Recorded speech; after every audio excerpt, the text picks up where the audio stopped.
a ritual which will become a feature of daily life in Jamaica. I don't believe that this will go away. It will probably be with us and become part of the things we do on a day-to-day basis. Remember, wash your hands, sanitize. If you can't get to wash your hands, if you have to sneeze or cough, do so in a disposable tissue. If you don't have that, then the next best thing is in the bend of your arm.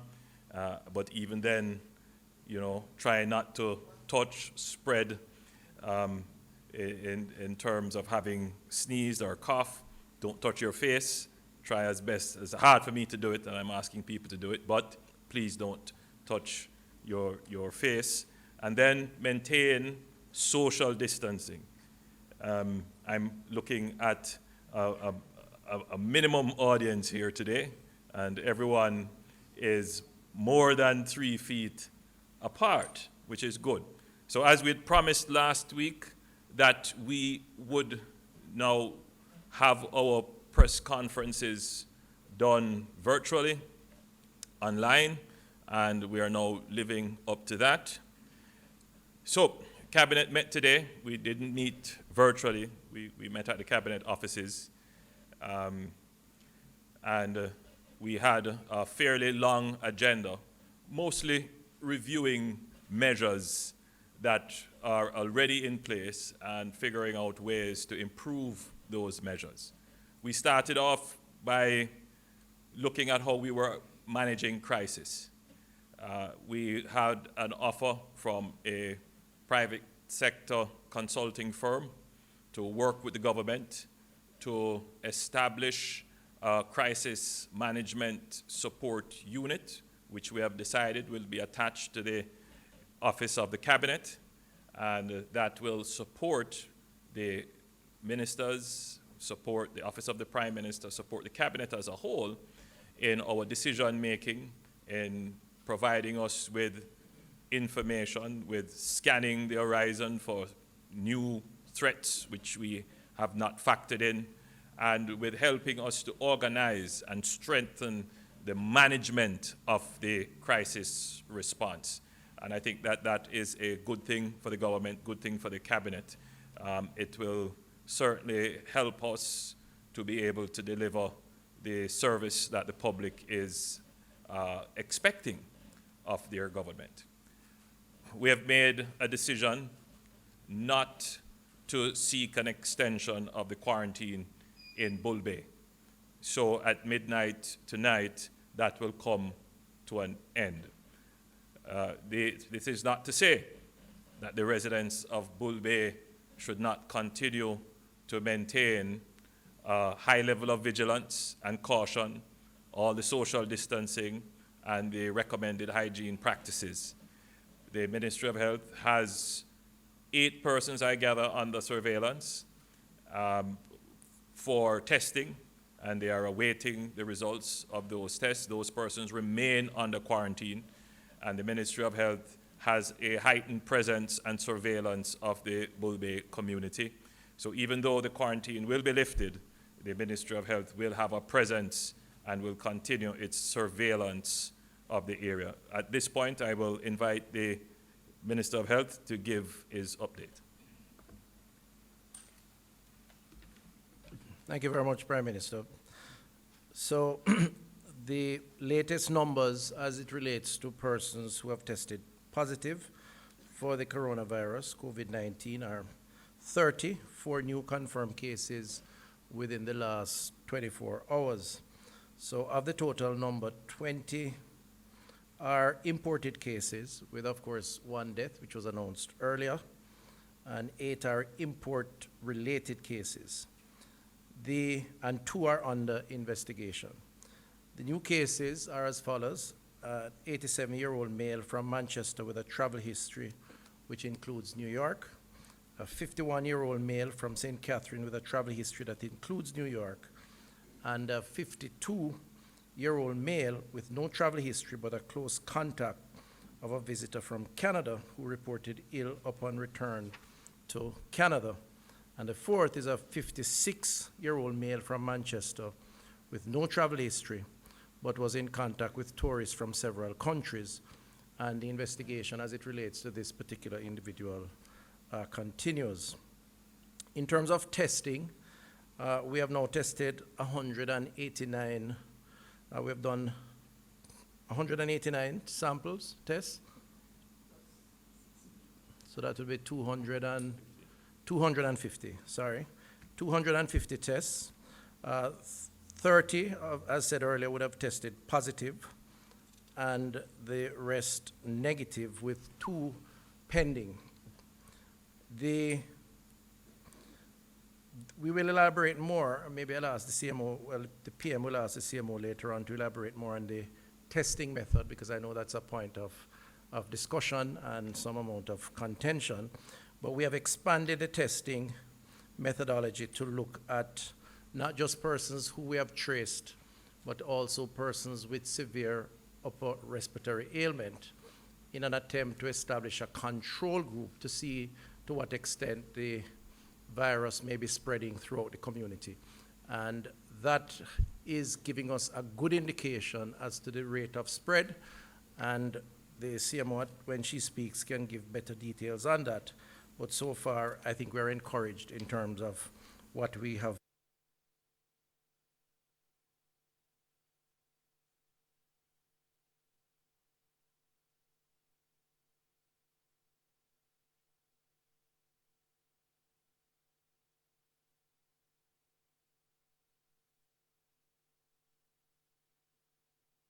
And coronavirus can kill. Let's protect each other. A message from the Ministry of Health and Wellness.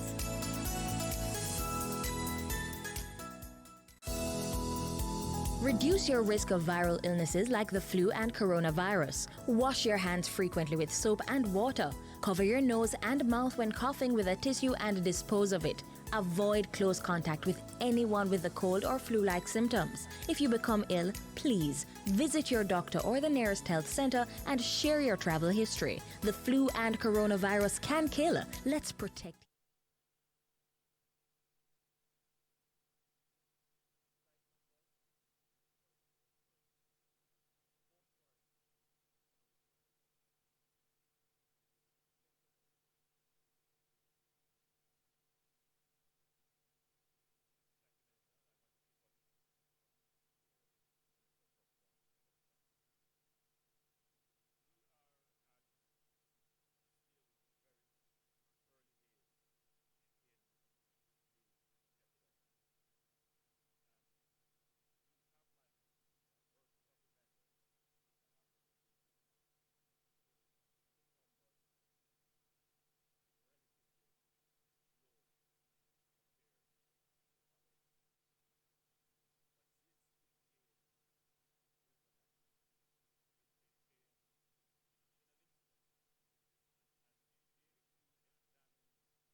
available by the Ministry of Health, and Minister Tufton, I'm certain, will give you those numbers shortly.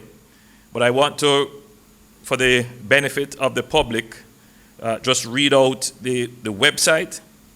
And for those persons who have come into the island between the 18th and the 23rd, it would be very useful for you to go on this website, fill out the questionnaire, and provide the information to the Ministry of Health so that we can be aware of your health status and be in touch with you to give you any support that you would need.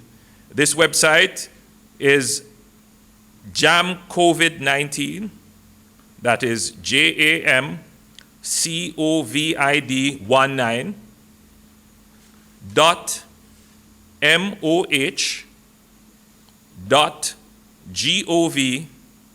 .moh.gov.jm. jamcovid19.moh.gov.jm. We spent a significant period of time in the cabinet discussing the economic support program. We have with us today the Minister of Finance, who would want to just give a general overview. He has been doing so extensively. I'll invite Minister Clark.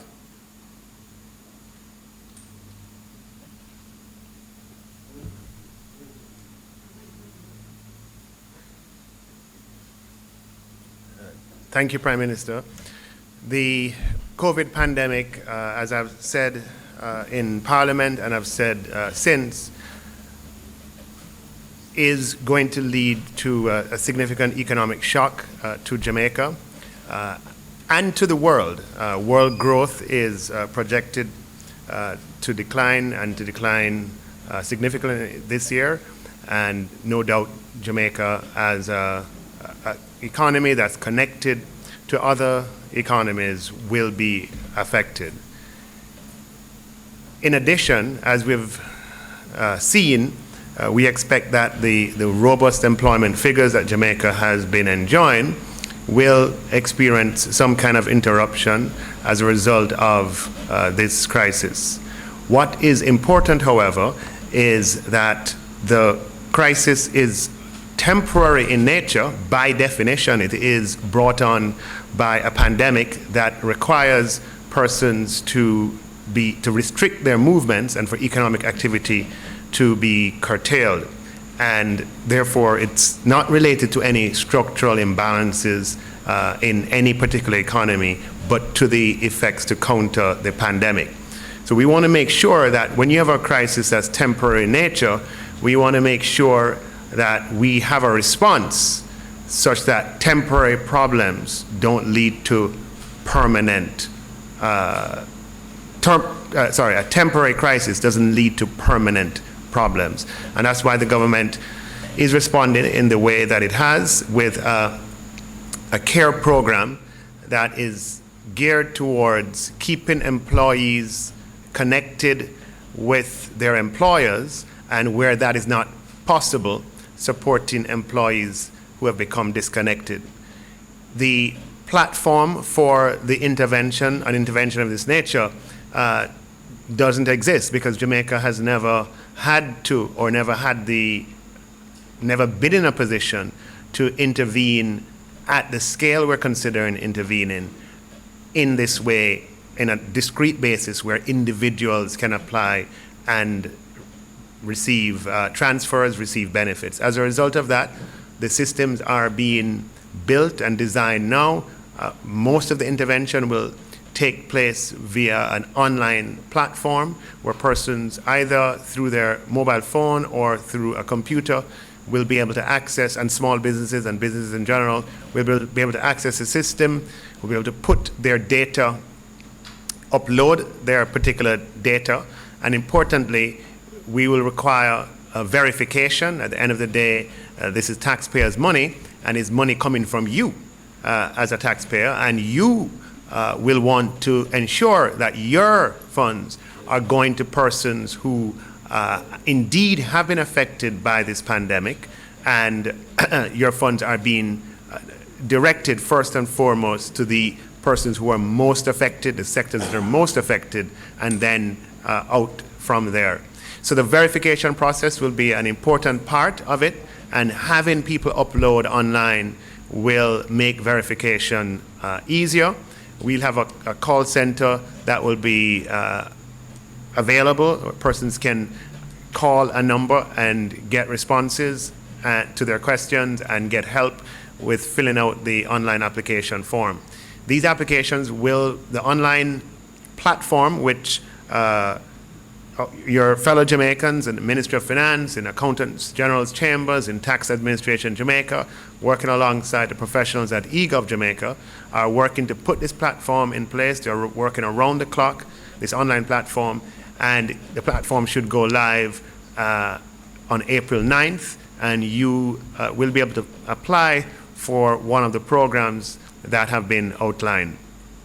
We want to be in a position where we can have a quick recovery. There's no doubt that as we learn more as Jamaica makes strides in containing the virus and the world learns more about the science of it, this shall pass. And when it does, we want Jamaica to be among the first who can bounce back and have our economy and our economic activity resume levels that it has had or up until this crisis. Very importantly, supporting our small and micro businesses is a key part of our strategy. We have had a very robust growth and birth of small businesses in Jamaica as individuals get comfortable with risk and taking risk.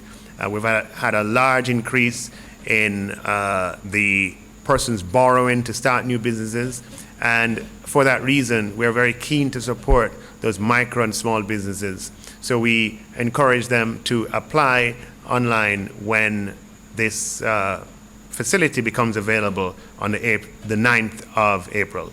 Thank you, Prime Minister.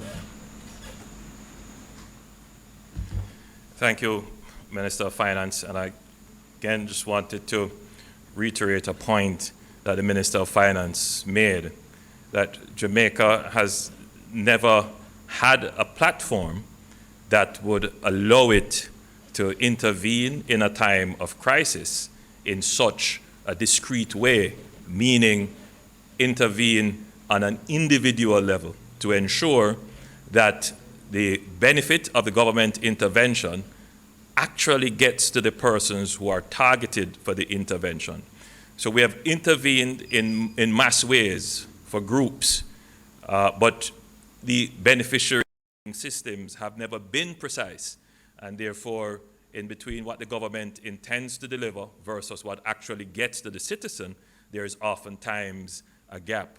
And our fear, of course, is that once that gap exists, then there is room for all kinds of misdirection and misallocation of resources. So we are learning from the experience of the past, and we are definitely going to try our best to ensure that whatever support and stimulus that is provided, that it goes from the government to the beneficiary, that is targeted, and it is not dispersed in ways that would not yield the results that we would want and for the rightful beneficiaries to get. So the Minister of Finance has just given the overview.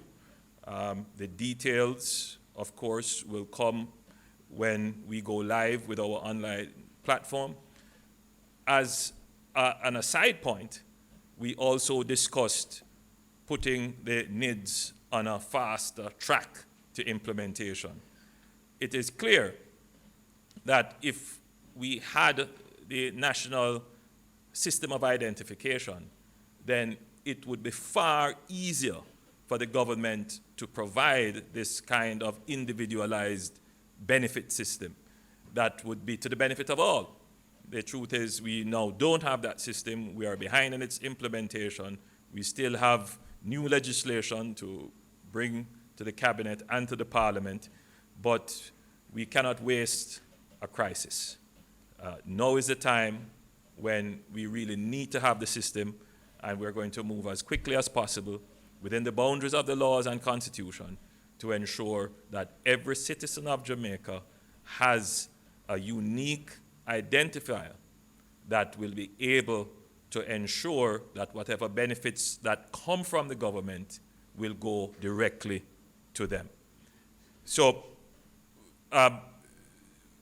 we also spent some time clarifying the various orders that have been issued, and the Attorney General is here with me, and the Minister of Local Government is here with me, beautifully decked out in his pink shirt. So he will be joining me shortly to explain some of the orders.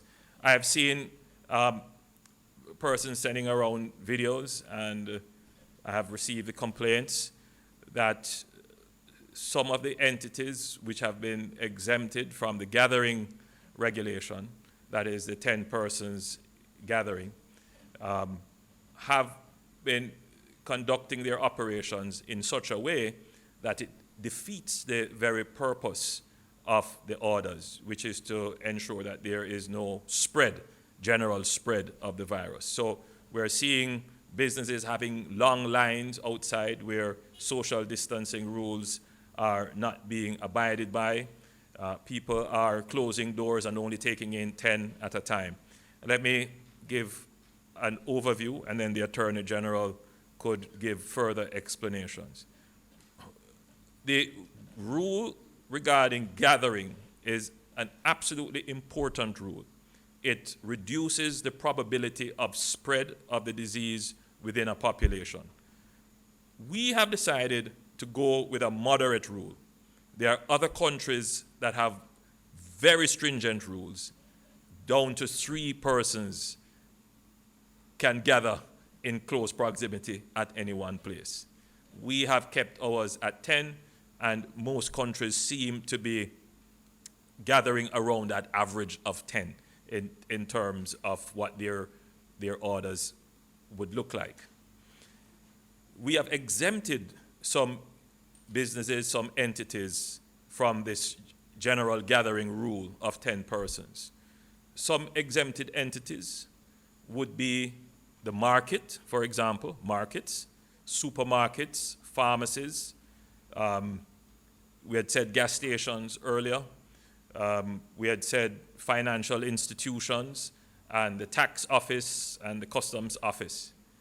It doesn't mean that they are exempt from the social distancing rule or from the requirement to practice the sanitization rules, the hands, sneezing in the elbow, the use of tissue, not touching your face.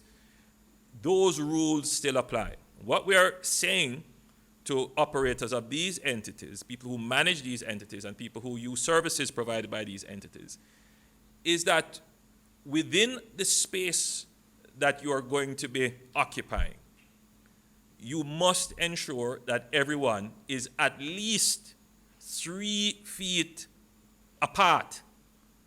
If I were going into the space, I would want to be at least 6 feet apart. But that's just me. But the requirement of the order is that you are at least 3 feet apart.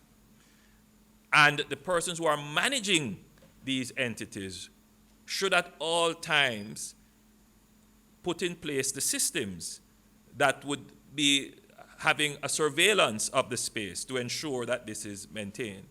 Persons operating this space should ensure that there is, for example, a hand sanitization station, that there are napkins available or tissue available for persons to use.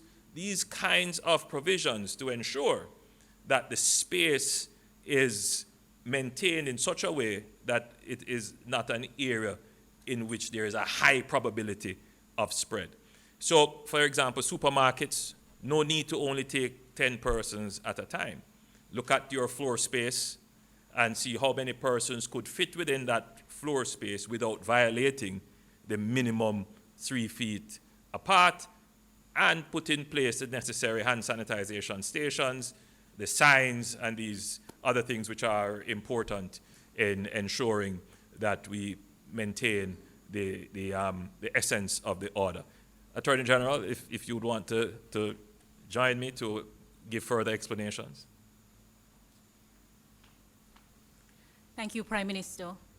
My fellow Jamaicans at home and abroad and friends of Jamaica, we continue to be in challenging times.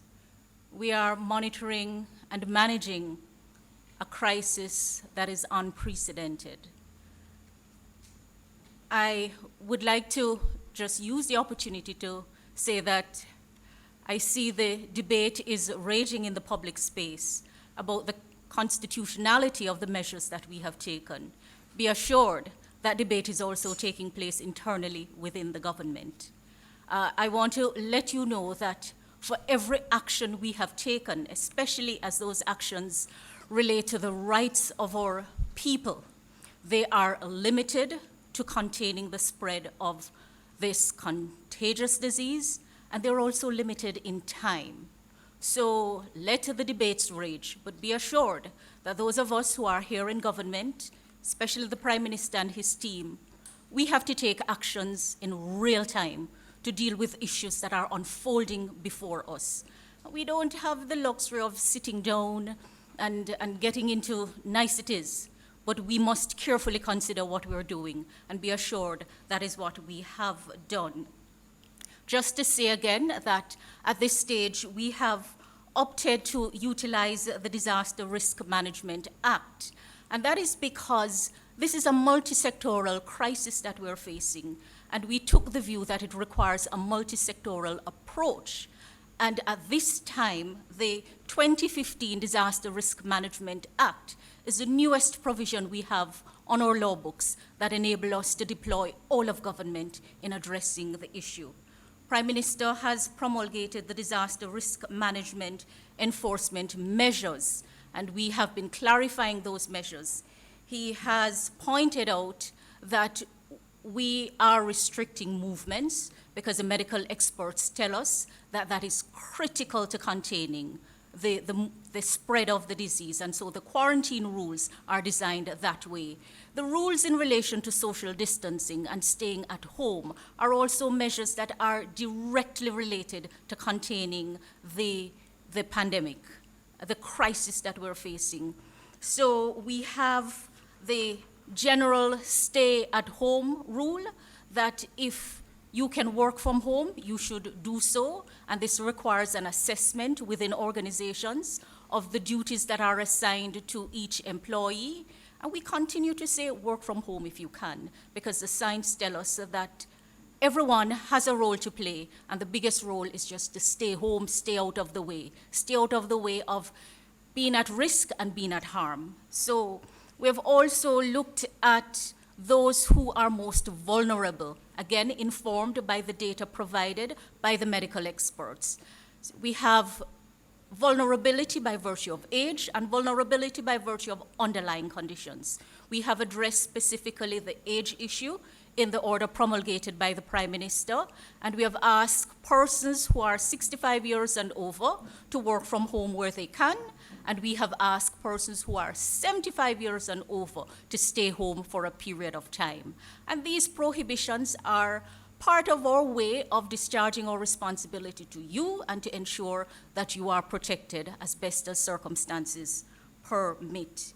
Prime Minister has indicated that we have, for practical purposes, accepted a number of establishments and categories. And even though we have not specified that those who are exempted are mandated to keep the social distance rule, as at this time, I can only reiterate what the medical experts are saying and what the Prime Minister has already said, that in order to contain the spread, we must maintain distance. If it becomes necessary, we will mandate it.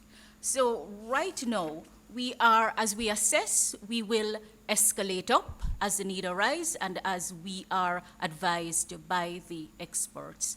Be happy to take any questions in due course. Thank you.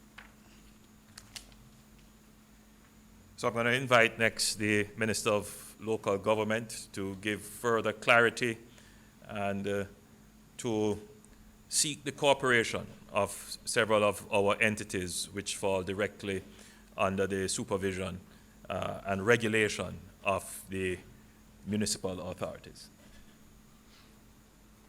Thank you. Thank you, Prime Minister. Good evening, ladies and gentlemen. First of all, the questions have been asked about the operation of gyms across the country. This is an area where a lot of people gather for early morning exercise right through the day. And it is an area of great concern. This is now an official appeal to the operators of all gyms across the country, that we are asking that operations be toned down in order to comply with some of the measures that the government is putting in place as we respond to the virus. There are other places of public concerns, parlors and other open spaces where we continue to see large gathering. The municipal corporations have been instructed to close all public parks, to restrict access to public parks across the country, and we are calling on Jamaicans to accept and to work as we try to contain the disease across the country. The Minister of Finance gave an indication of the support that is being contemplated for certain sectors of the country, and some critical areas that falls under the Ministry of Local Government will benefit once we have worked out the protocol surrounding how these benefits will be passed on to those who will qualify. Barbers and hairdressers, owners and operators of bars and vendors in our markets. There are criteria that will be set out as to how you can access these benefits. And once we have worked out those criteria, we will be putting in motion the system in order to facilitate this operation. Just quickly, Prime Minister, I want to make two announcements that is of importance. Commencing on Sunday, we will begin feeding of our homeless population across the country. We will be providing on a daily basis a breakfast between 9 and 10 a.m. every day, and dinner between 2 to 4 o'clock every day, commencing on Sunday. The corporate area, which is the largest constituents of that street population, will be operating out of several locations. In Crossroads, we'll be operating out of the Carib Car Park. In New Kingston, Grenada Way.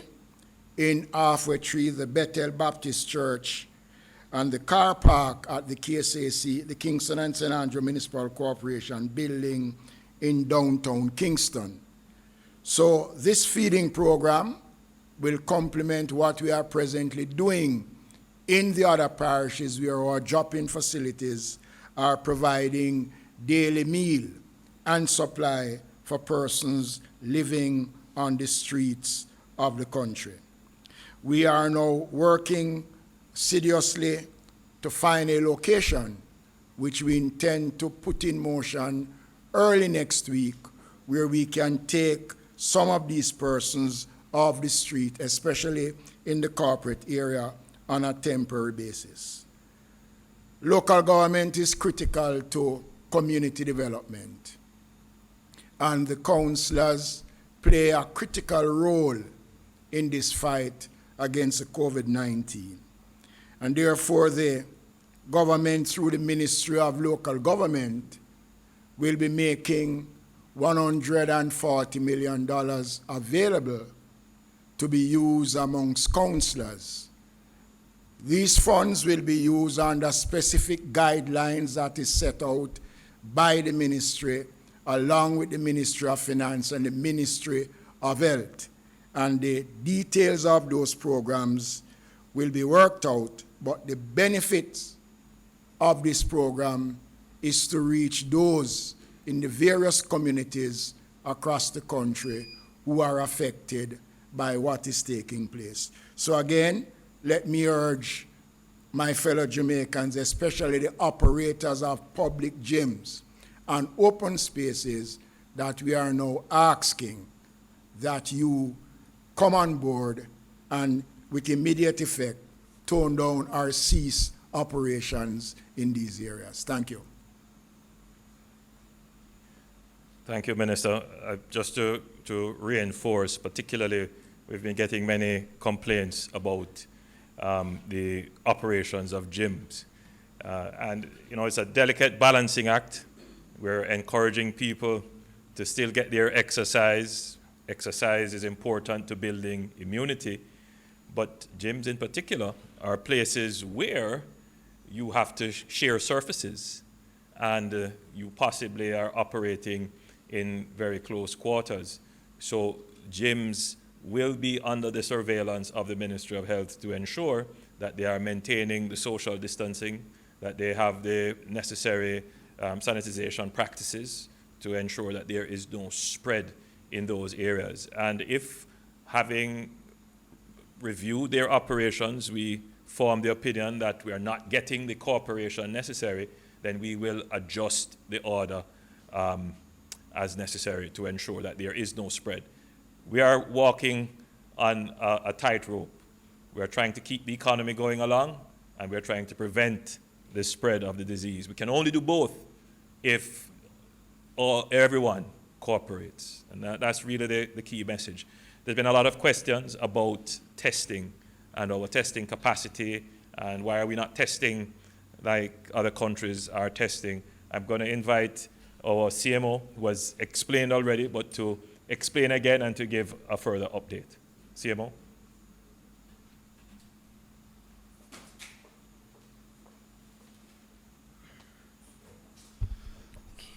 Good evening, everyone. Okay, first since I'm standing here, I just want to say a word again of recognition to our healthcare workers.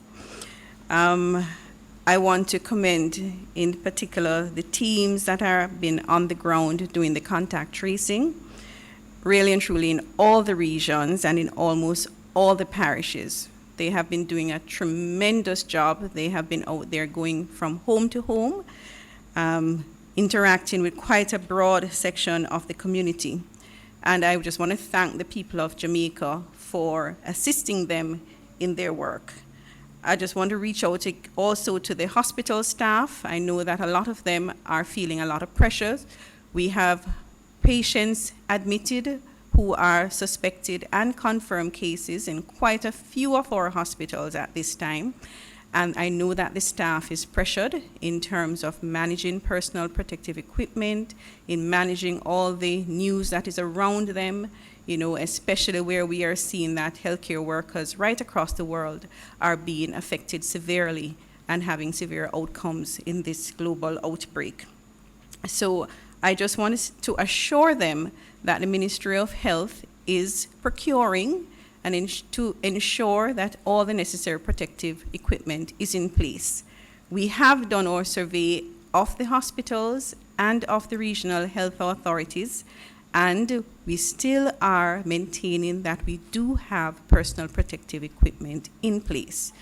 In speaking to some of the departments, I realize that there may be some shortage of communication between the different departments and the stores. So we have asked for this to be corrected so that the departments can be adequately supplied with equipment.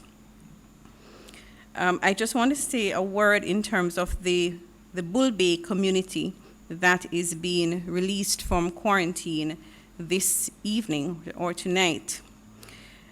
I want to remind the citizens of Bull Bay, as the AG had mentioned, that the general rules are still in place.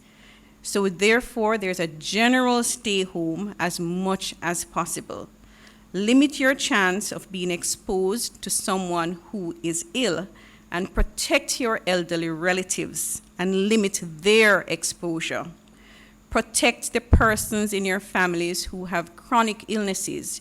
You protect them by staying at home and limiting your own exposure and the possibility of bringing home the virus to them. Stay at home if you are ill and contact the health department if it is that you need to have any kind of assistance or you have any concerns about your illness. Anyone that has traveled must stay home for the next 14 days. If you develop symptoms, call the health department. Wash your hands frequently and maintain a 3 to 6 feet distance from persons. Continued surveillance is going to take place in this community over the next 4 weeks. So therefore, our healthcare workers are going to be in the communities. They are still going to be visiting the homes of the persons that have been identified as close contacts of persons who would have been confirmed with COVID-19. They are also going to be present in the wider community. Please report to them if you have ill members in your home so that these persons can be tested. The persons who are presently being tested, who are waiting on results, or who have other instructions to stay at home, must stay at home and complete their 14-day quarantine period. At this time, as the Prime Minister mentioned, we have a great threat from persons who are returning from countries that have very, very active transmission. And I just want to reiterate that persons who have traveled must stay at home. You must limit the risk of exposure of other persons, and staying at home will help you to monitor your illness so that you can find out early if you are developing symptoms, so that you can report it, so that the necessary actions can be taken. I just want to advise the public of the changes, some of the changes that we have made in terms of our surveillance. And this is to ensure that we pick up any evidence of any kind of community transmission as soon as possible. All persons with severe acute respiratory illnesses in hospital, that is persons who have pneumonias, will be tested.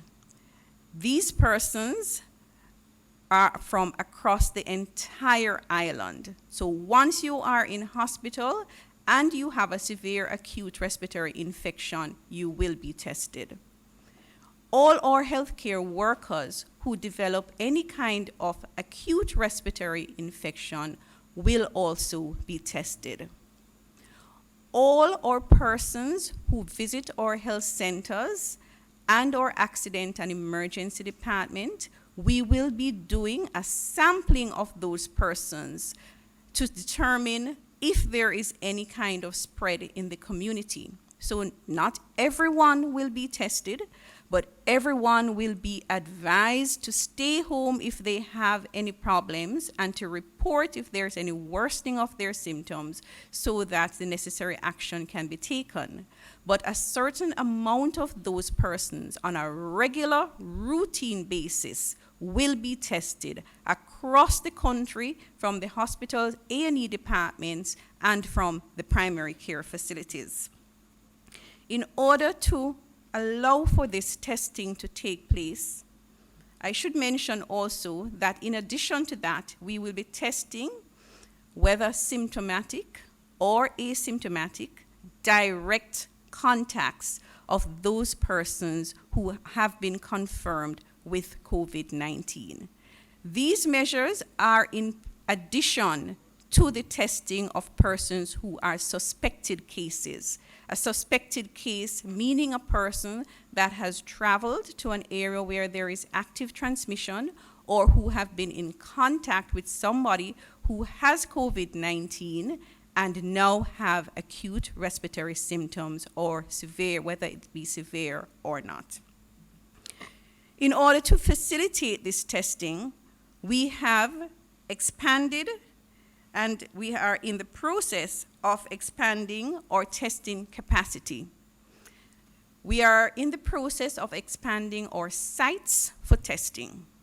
At present, testing is carried out at the National Influenza Center. The Ministry of Health is working very, very hard to establish within the next 2 to 3 weeks the capacity at the National Public Health to also test. We have acquired a machine that is capable of this testing, and the installation will start this week, on Monday. The installation will start on Monday, and we are hoping that everything will be completed as early as possible to facilitate testing. And we have ordered 10,000 tests to be able to be done on that machine. This is in addition to our testing capacity at the National Influenza Center, where we presently have the capacity at this present time to do 3,000 minus the 250 tests that we have already done. This testing capacity is supported by PAHO, and PAHO has indicated that they are going to provide additional test kits, another 6,000 tests that we expect to receive in the next 2 to 3 weeks. So at this time, we do not anticipate that we have a shortage of testing, neither now nor in the medium term. As time progresses, we will continue to do our assessments and will expand our capacity as it becomes necessary.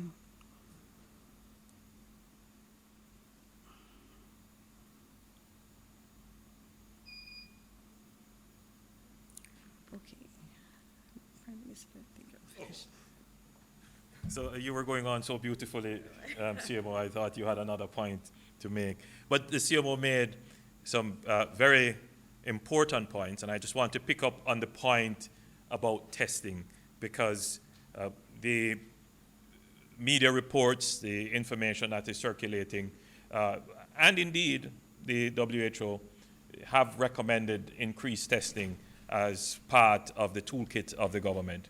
But every government has to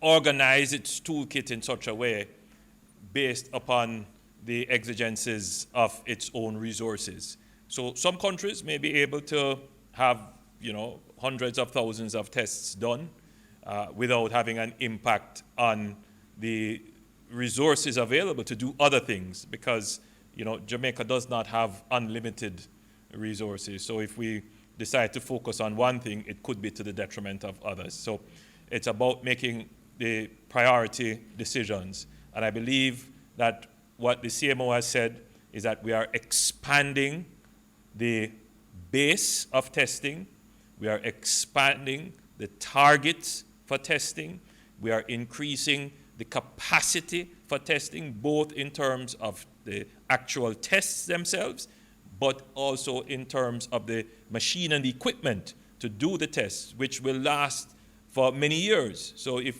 God forbid, there were to be another outbreak of some infectious disease, that investment in the equipment would give us the capacity to be able to respond. So Jamaica is well covered in a strategic way for testing. And I would put it to you in this way. We have tested so far, as the Minister mentioned, 250 persons.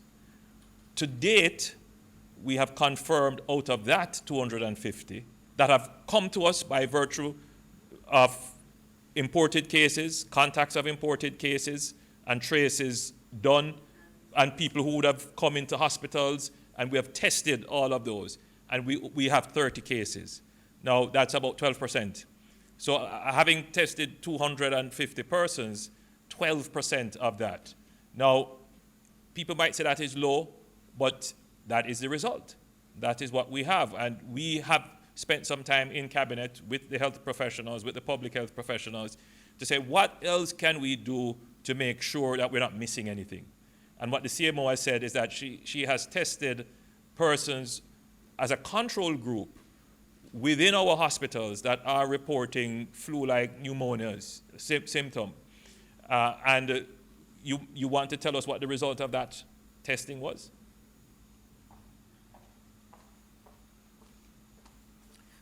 So far, we have tested 61 persons, severe acute respiratory infections in our hospitals. 60 are negative, and we're awaiting one result.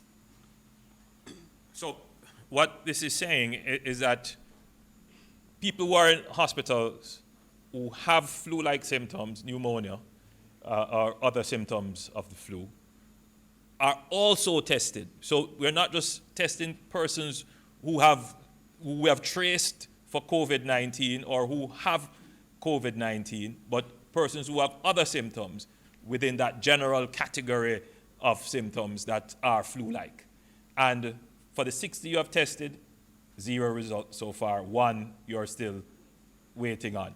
So it gives us a sense of assurance of what we're doing generally. But nevertheless, the science is saying expand your testing, and we are going to expand testing. Now bear in mind that getting a test today that says you're negative doesn't mean that tomorrow you can't catch COVID-19.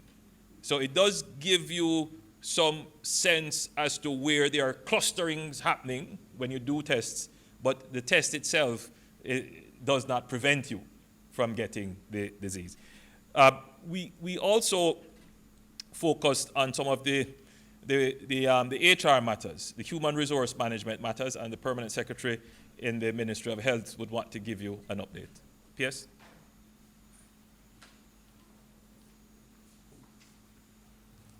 Thank you, Prime Minister, ministers. Over the past 2 weeks, we have been getting many requests from public sector and private sector organizations around persons who have been asked to stay at home. Now, it doesn't qualify as sick leave because they are not sick. And therefore, there's no certification that a doctor will give to you around your medical status. But you're being asked to stay at home as a function of quarantine, or you're asked to stay at home as a function of your requirement to self-isolate or self-quarantine. So the Ministry of Health and Wellness, in taking into regard this request for an HR transaction that allows organizations to verify persons who would have been required to stay at home, will be launching on Monday a system that allows persons who have been asked to stay at home to receive a special code that will also be emailed to their organization. Organizations will also be able to contact the ministry and verify whether or not persons have been asked to self-quarantine or being put in quarantine. The Ministry of Health and Wellness will also be instituting the same system for fit-to-work certification, where organizations will receive notification that an individual has completed their term of quarantine, and then they will be asked to, they will receive a document that allows the organization to verify that this person is now able to return to work. And these two mechanisms are critical, we believe, to the effective maintenance of the economic activities that we currently have in place. Thank you, Prime Minister. Thank you, PS. So effectively, if I just to repeat quickly what you were saying, that if someone has been asked by virtue of some concern about their health status to stay at home in self-quarantine or is quarantined in a state facility, that you have now put in place an online mechanism which will become live on Monday to inform both the employee and the employer of that status. And when that status has changed by virtue of them completing their 14 days, they will also be informed virtually as well. Thank you, PS. The Minister of Education is here with us. There have been many complaints and indeed suggestions as well regarding how the food that is distributed through the Ministry of Education, the lunch program, and sometimes breakfast, how that is done, and he will give us an update as to where we are with that.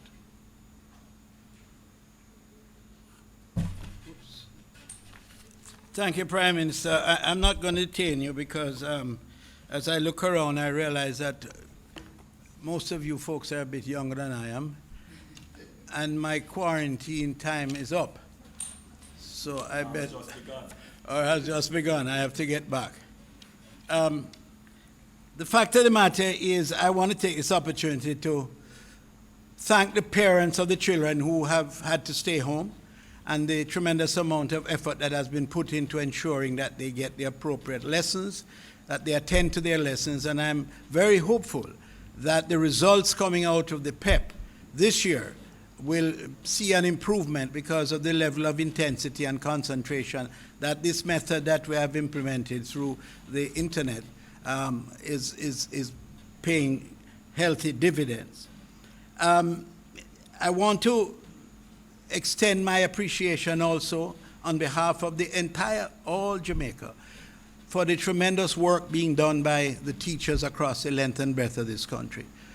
If you can imagine the amount of pressure that they've been under since March 18th to introduce a new system and have it work as beautifully as this one has.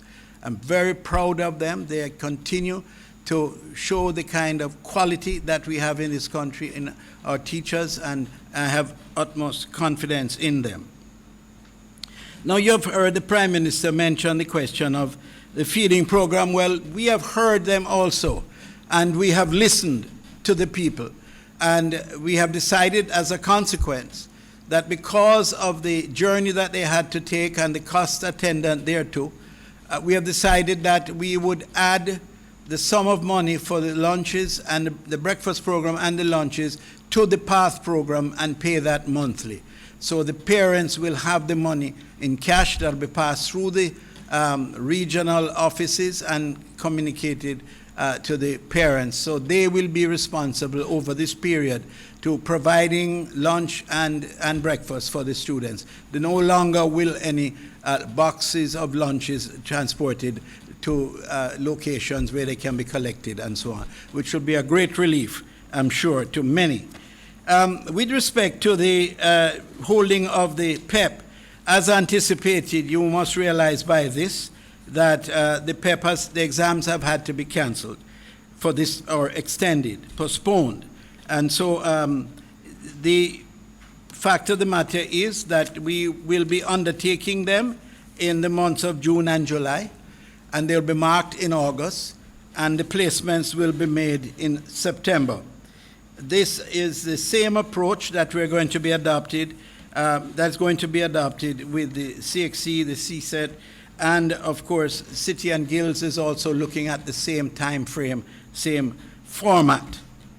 The cost, incidentally, of underwriting the need for PATH students who we give a grant of $1,200 for the primary school and $1,500 for the high schools. That will be continuing during this period of crisis with the COVID. And so once that period is over, we will revert to the delivery of meals at schools to over 100,000 students at a cost of $232 million. The CXC, as I mentioned, is engaging the similar format of the PEP. And I must also indicate that in addition to what we provide, the private sector have quite generously pitched in and has assisted the ministry to provide assistance in the form of meals and so on. And also with the internet providers, they have been able to assist us greatly. 30% of the students, some near 40,000 students, don't have access to cable or internet. In those cases, they will be delivered hard copies, and as we go towards taking the PEP, it will be done through the internet, or not internet, but the computer system. And so what we will do is we are in the process of training our youngsters right now who are in those areas where there's no internet service and so forth, so that by the time they come around to taking the PEP, what will happen is that the tests will be downloaded into laptops, which they are now going to be trained over this period of time, and they will write the examinations based on the information given to them, provided to them through the not laptop, but tablets. And in this regard, we have made provision for some 4,000 tablets to facilitate this process. But in addition, what we have discovered is that the children are responding so positively to this system that when they go back into the classroom, I'm sure that the teachers are going to be amazed at their dexterity in the use of tablets and the use of electronic equipment. So we have quite of necessity transitioned into the use of technology in our educational system, which is the direction that we all want to go. So, Prime Minister, I must say that in addition, we have also engaged the National Parenting Support Commission, which provides assistance to parents in these difficult times. And we've also had 32 helplines operating across the island, 2 per parish and 4 in Kingston and St. Andrew. Hotline numbers will be in place next week, and that will also assist in conditioning the children to be able to cope more effectively with the whole crisis that they are confronted with. And finally, the independent schools have reached out to us, and they have requested assistance because they anticipate a decline in the total attendance at school and the membership of their total school body. And we have indicated that the Ministry of Education will share learning material and techniques with the private schools. We believe that working together, we can even bolster the basis on which they provide the kind of education that they have sought to do. So, basically, Prime Minister, all is going fairly well. You don't hear much about education these days, and that is an indication of the level to which it is operating quite efficiently. Thank you, Prime Minister. Thank you, Minister Samuda. Just a couple of things. I want to kind of situate the minds of Jamaicans as to where we are in the epidemic. The Minister of Health has reported, if we could get the graphs up, that we have 30 cases. But it is important that we understand what is happening around the region. So you can see that we have been progressing in the epidemic. Approximately, this would be day 17, and we have put up the new cases, which are the blue bars, and you will see that we have a fairly leveling off of new cases, but still progressively increasing. And the red line represents the accumulated cases. That is the total number that we have tested and confirmed. And so we are now at 30 as at today's date. Of course, other tests are still outstanding to come in, so tomorrow you will get a different number. If we move to the other graph, which gives us a very good indication as to what is happening regionally. Now, it looks very complicated, but I'll take you through it very quickly. We have selected countries within the Caribbean region, and we have selected 2 countries from Asia and the United States. The Dominican Republic was the first country in the Caribbean to report a case, so they are the farthest ahead. They are approximately day 27 or so in the outbreak, and they have, if I'm reading correctly, somewhere in the region of about 540 cases thereabouts. Then you would have Costa Rica, which would be about day 20 in their outbreak. And I'm seeing that they have somewhere in the region of about 230 cases, if I'm seeing that correctly. Trinidad and Tobago, they have 65 cases. They are behind Jamaica. They are at about day 15 or day 14 in their outbreak. Panama has over 600 cases, 674 cases, and they are at about the same as Trinidad in terms of their period of outbreak. So Trinidad, Jamaica, and Panama are all about in the same phase of the outbreak. And of course, Barbados is that 24 cases. They are rising fairly rapidly. But just looking at the graphs, you will see that Barbados has a steep rise, Panama has a very steep rise, Trinidad had a jump but seems to be leveling off, Costa Rica is rising, the Dominican Republic is rising, but Jamaica is having a fairly flat curve with 30 cases. And Jamaica is tracking very closely what is happening in Singapore. Now, I want you to pay close attention to Singapore because Singapore has implemented similar measures as Jamaica has. And they are at about day 63, 64 in their own outbreak, and they are experiencing a spike which is caused primarily by Singaporeans returning home with the disease.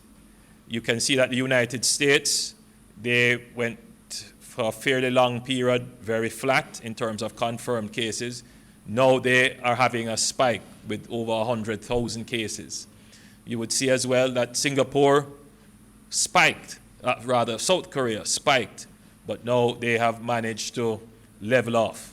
The point I'm making to Jamaicans is that we are in the very early stage of the outbreak, that we probably will track Singapore, but inevitably, eventually, there will be a spike.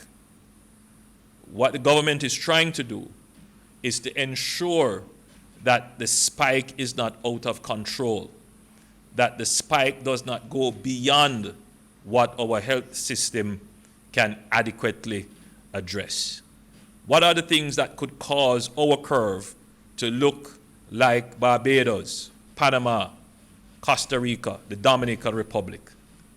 Well, the main threat, as I said before, would be irresponsible behavior of our citizens. In particular, our citizens that have returned from overseas, our citizens who have traveled to countries where there is community spread of the disease.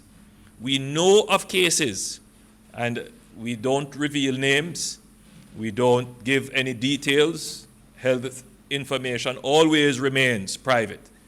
But I feel compelled to share circumstances so that the public understands that we have Jamaicans who traveled to, for example, New York, would have come back into the island, who would have been aware that they tested positive for COVID-19, and still interacted, gathered with, socialized with persons who are now traced, having to be tested, some of whom are probably now showing symptoms.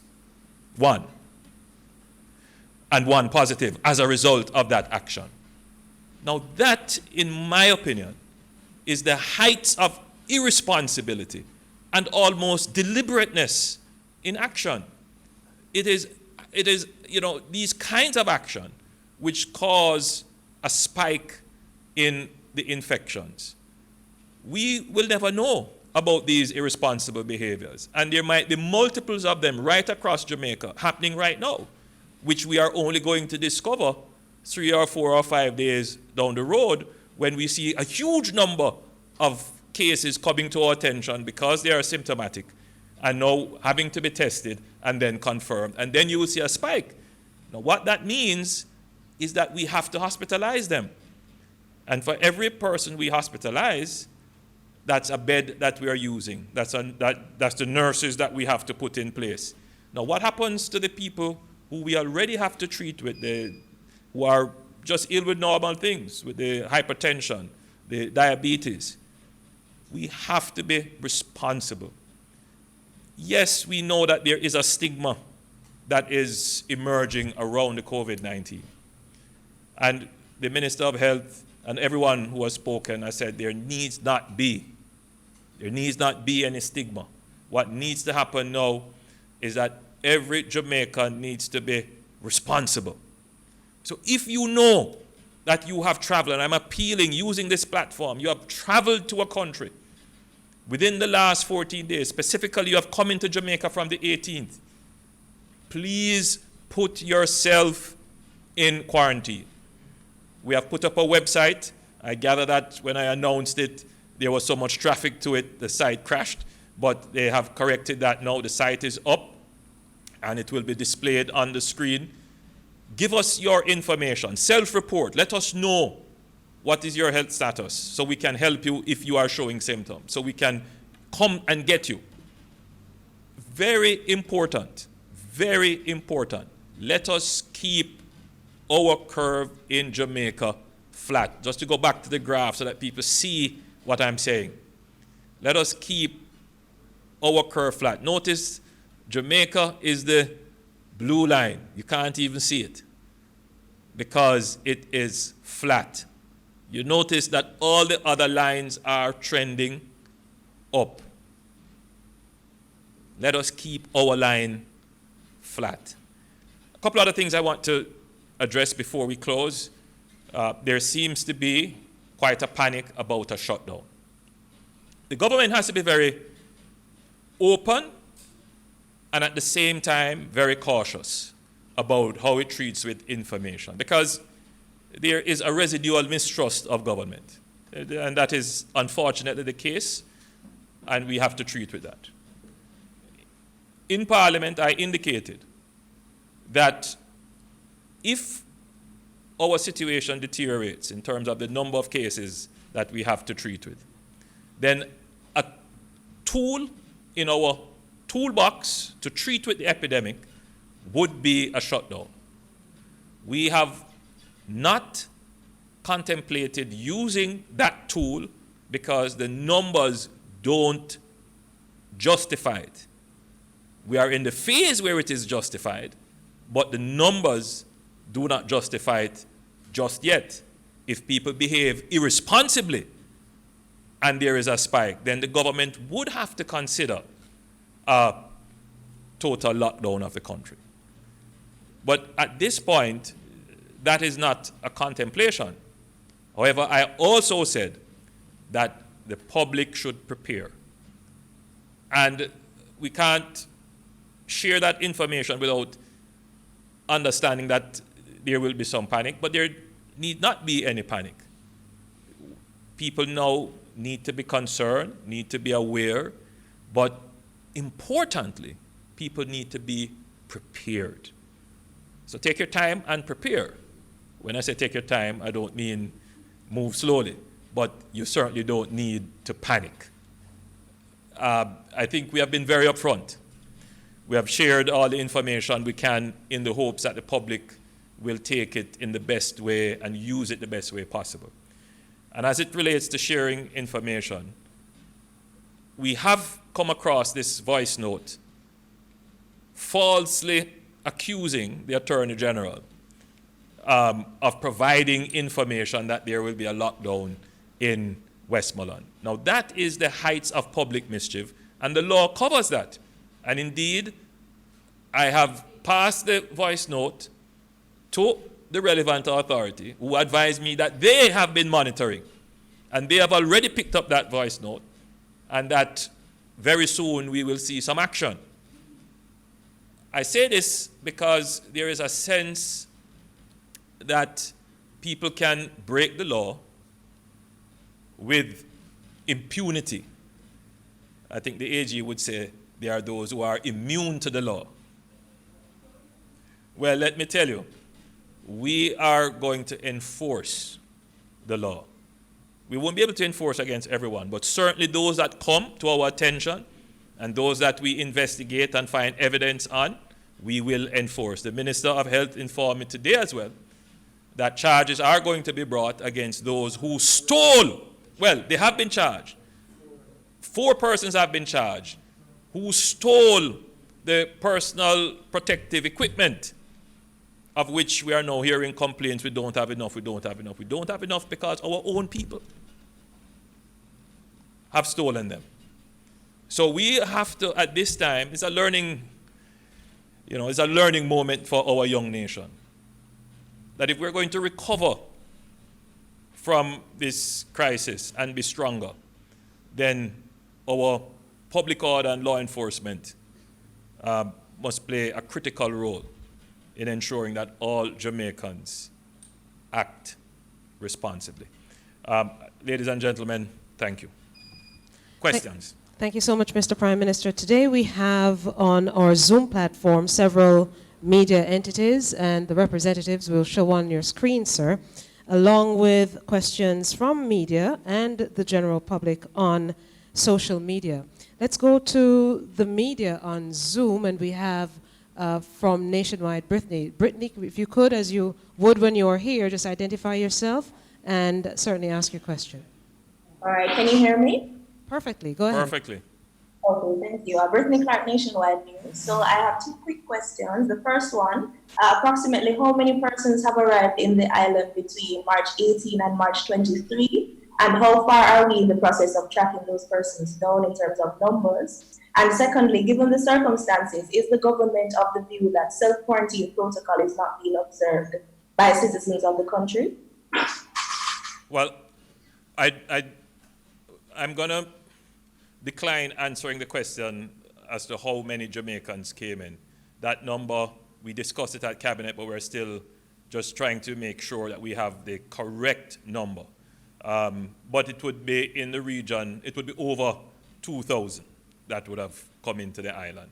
The exact number we will disclose at a later stage, probably when we give out all the flight numbers, then we will disclose that number. Your other question would be about whether or not the government believes that the protocol is working. I would ask the CMO to answer that question.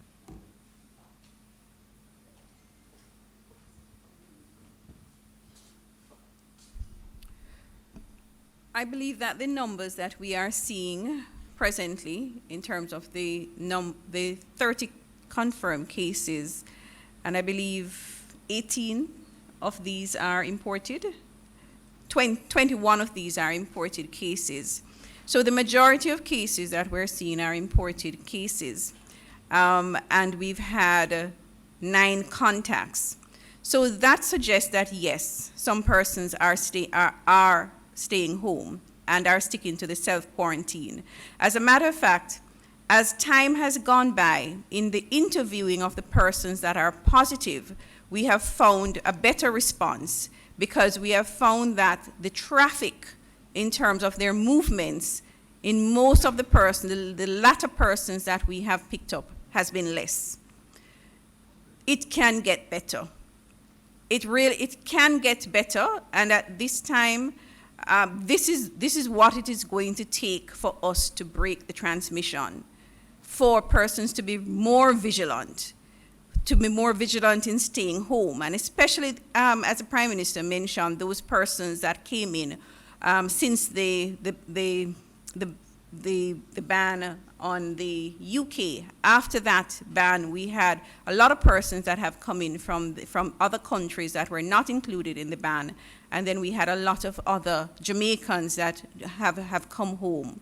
So we really need to make sure that they stay home. So yes, I think that it is working, short answer, but I think it can work better, and I think we can do a lot more.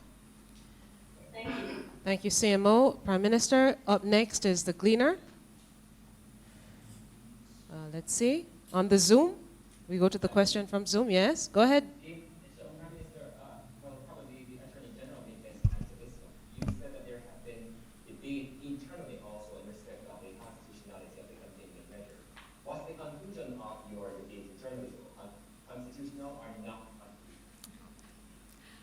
Let me clarify. We are in uncharted waters. Constitutional questions will arise. We expect them.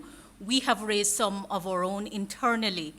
Do you think that we really would embark on an action that we consider unconstitutional? Come on, come on. Opinions will differ and the debate will rage and continue to rage. And I do believe that some of these questions will only properly be answered in the court that is entrusted with interpreting the law. But right now, the actions we take, we're of the view that they are legal and constitutional. And we're very aware that views will differ. And until such time, we will do whatever is required within the bounds of the law to protect the people of Jamaica. So not to add to what the Attorney General has said, but I think an interpretation of what the Cabinet has done is to look at the options available for action. And what we have done is to select the best options that we believe, based upon our interpretation of the law, that we can most quickly operationalize. And so it is, in our minds always, it is we have an emergency, we need to get a particular result, we have to obey the law and the Constitution. Within those options, what are the quickest ways to get it done?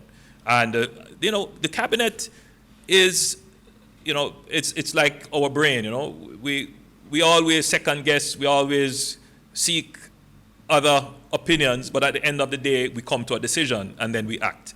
So we're just sharing with you that the Cabinet does not operate in a monolithic way. We are always ruminating on the facts that are placed before us. All right, again from Zoom, the media is really just on Zoom, so let's just have them there. This from JNN. Identify yourself, kind sir.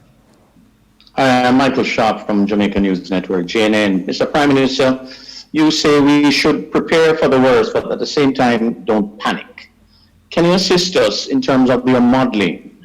While our curve is relatively flat, what are your numbers showing? When would you, for example, go the route of say, now let's lock it down? So a very good question. I have been very reluctant in sharing the modeling information. The Minister of Health has told me that it was shared before, and I'll allow either the Minister of Health or the CMO or the representative of Minister of Health to, if they choose to say what the numbers, what our models are. My own reservation in sharing them is that they are used responsibly, because you could share these numbers and then someone says, see, this is what you predicted, but it didn't happen. These are our best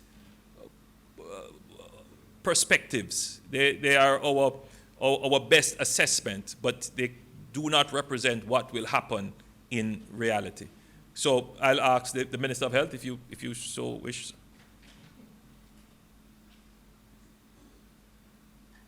Thank you, Prime Minister. So in terms of using responsibly, I want to reiterate that. But the modeling that was done with the team, led by the Chief Medical Officer, was done on the basis, and our epidemiologist, Dr. Webster Carr, was done on the basis of the 2008 H1N1, 2009 H1N1 outbreak. And currently in the country, we expect the public health system, well, public and private, to deal with about 1 million cases of respiratory ailment, flu-like symptoms. The modeling that was done suggested that we could see an additional 1 million to 1.5 million cases, which would take us up to 2.5, 2.6 million. Now, it's important, though, that that number doesn't scare the population, because the vast majority of those persons affected will be mild, easily treated, no need for a doctor, you know, the multi-symptoms, the rest, the juice, and they'll be back up and running. And the evidence suggests that across the world as it relates to this particular virus in terms of the numbers that actually pass on from the virus. Very minimal. I think it's now at 2.5% of those who are affected globally. But of those numbers, we had projected that about 400,000 would end up in our public health system.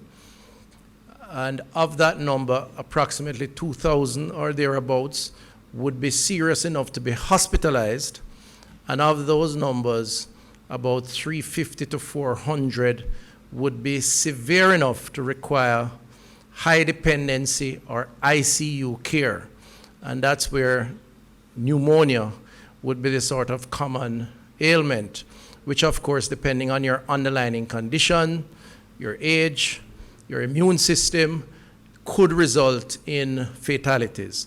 So we start with a very large number, but it gradually comes down to a relatively small number, but enough to create significant challenges for persons who are not prepared.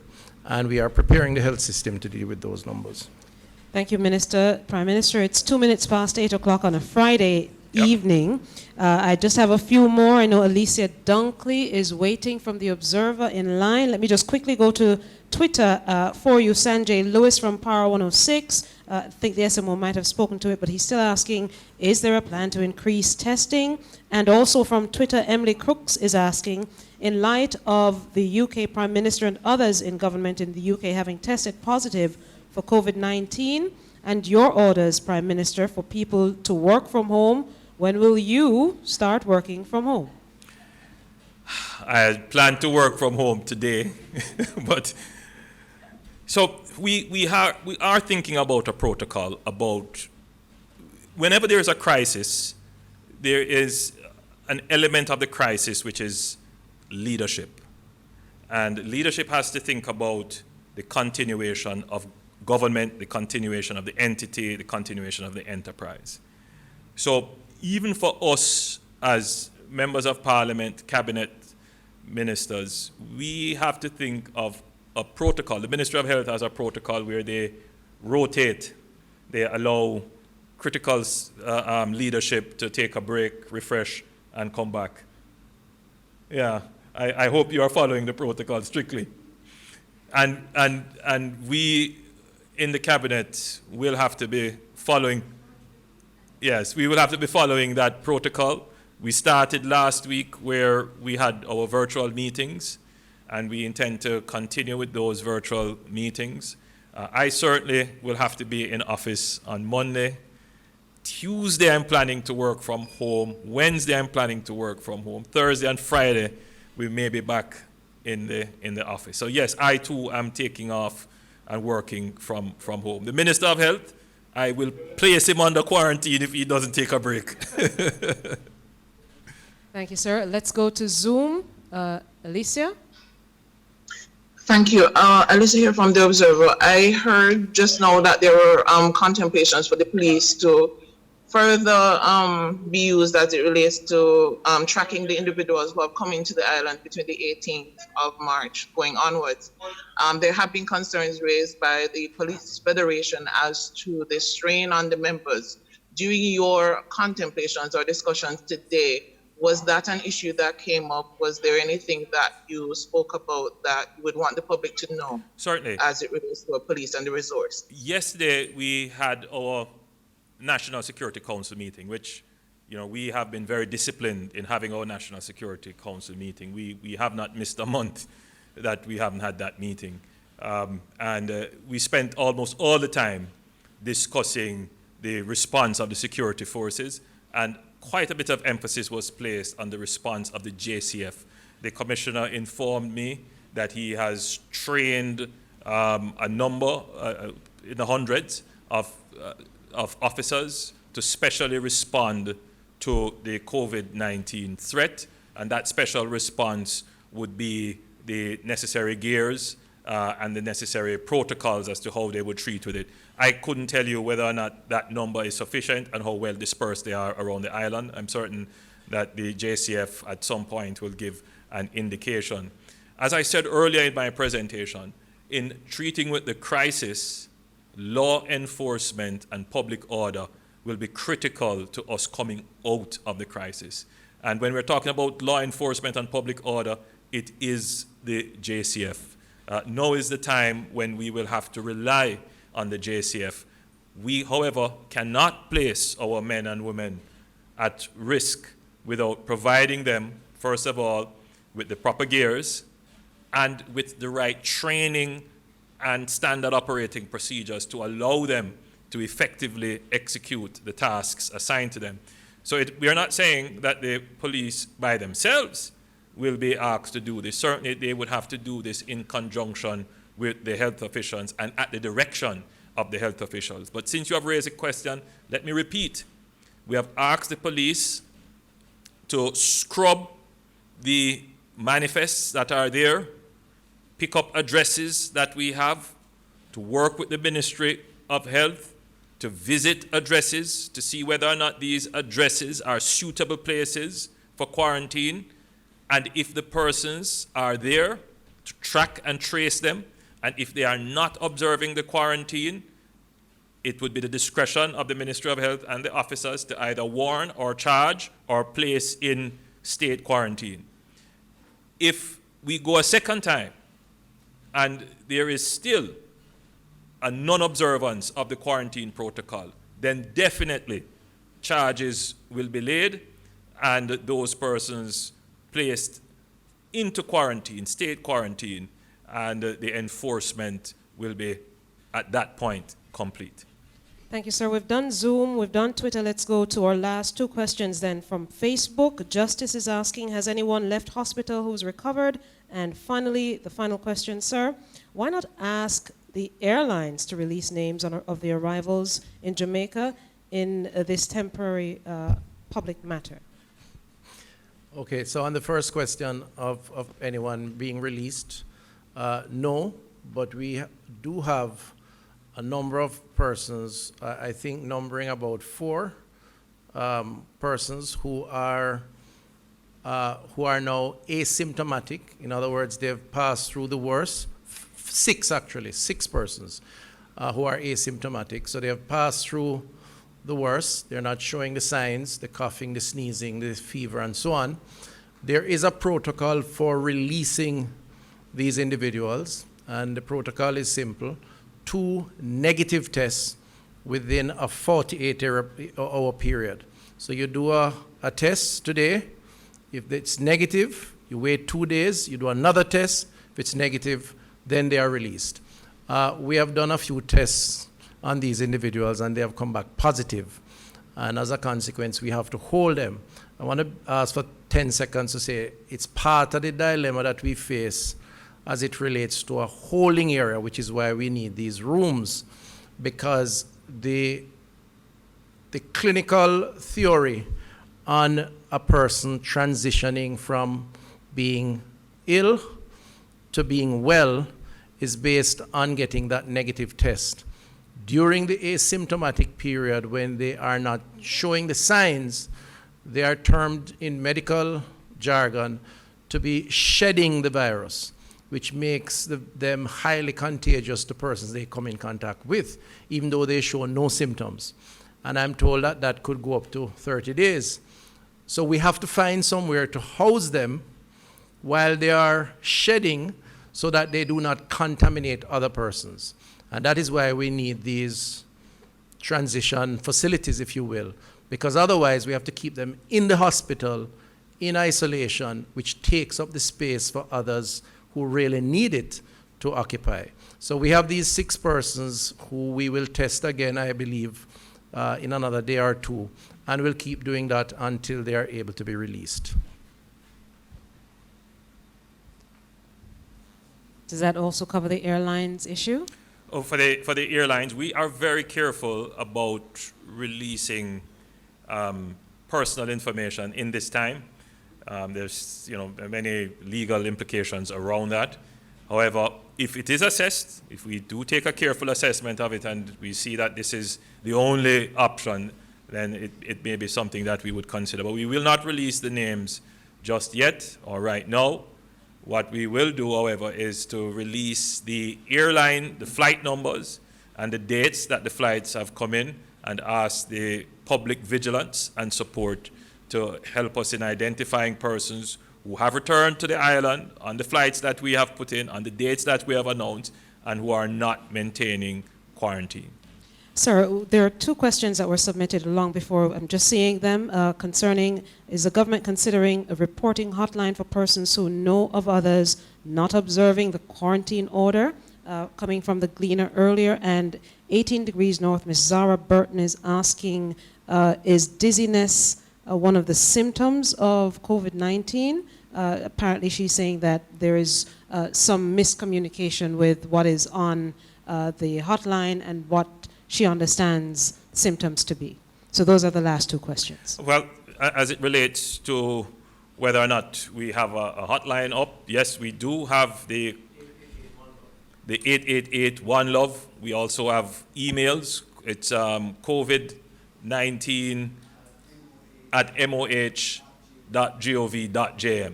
So we would appreciate the information from the public, particularly if you were to use the email, because that doesn't have the level of congestion as the calls to the line. So just to repeat, it is COVID-19, all one word, at moh.gov.jm. And of course, if you have traveled and you are in quarantine or not, please send us that information on jamcovid19.moh.gov.jm. On that website, there is a form. Fill that out. Give us all the information so we can work with you. Let us work together in ensuring that we keep Jamaica safe and we have a strong fence around COVID to keep COVID out and to keep us safe. Minister, you want to address the question of the dizziness or maybe the...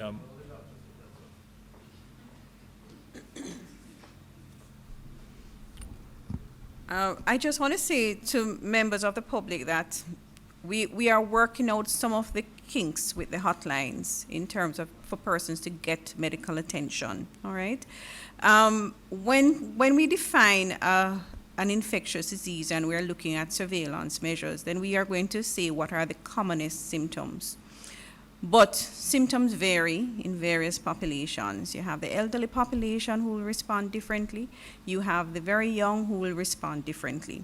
So if somebody is having symptoms and have a contact history, and when I say symptoms, if they're having any symptoms, and they have a contact history or a travel history, then it is important that we direct them from the hotline to speak to a doctor. So I do recognize that I have received the calls myself, and I have seen that there are some deficiencies in terms of that referral process, and I'm hoping that within the next few days we will be able to sort that out so that any persons who would be at risk of an exposure who have symptoms, we can at least have a discussion with them to speak about those symptoms and see if it is in fact relevant to COVID.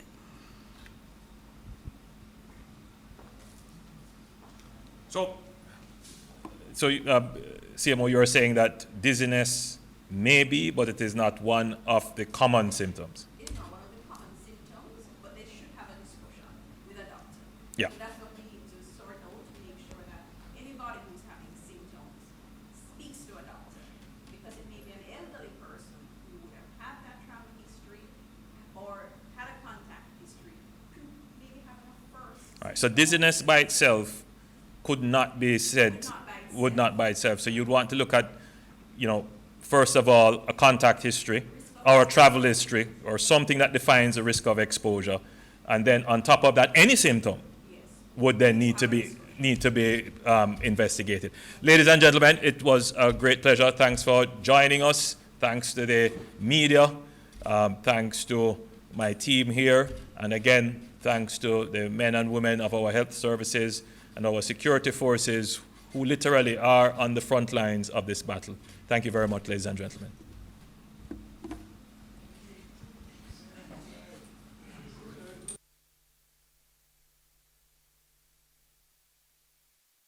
COVID-19 tip. Protect yourself and others from getting sick by washing your hands after coughing or sneezing, when caring for the sick, before, during, and after you prepare food, before eating, after toilet use, when hands are visibly dirty, and after handling animals or animal waste. Reduce your risk of viral illnesses like the flu and coronavirus. Wash your hands frequently with soap and water. Cover your nose and mouth when coughing with a tissue and dispose of it. Avoid close contact with anyone with a cold or flu-like symptoms. If you become ill, please visit your doctor or the nearest health center and share your travel history. The flu and coronavirus can kill. Let's protect each other. A message from the Ministry of Health and Wellness. COVID-19 tip. Protect yourself and others from getting sick by washing your hands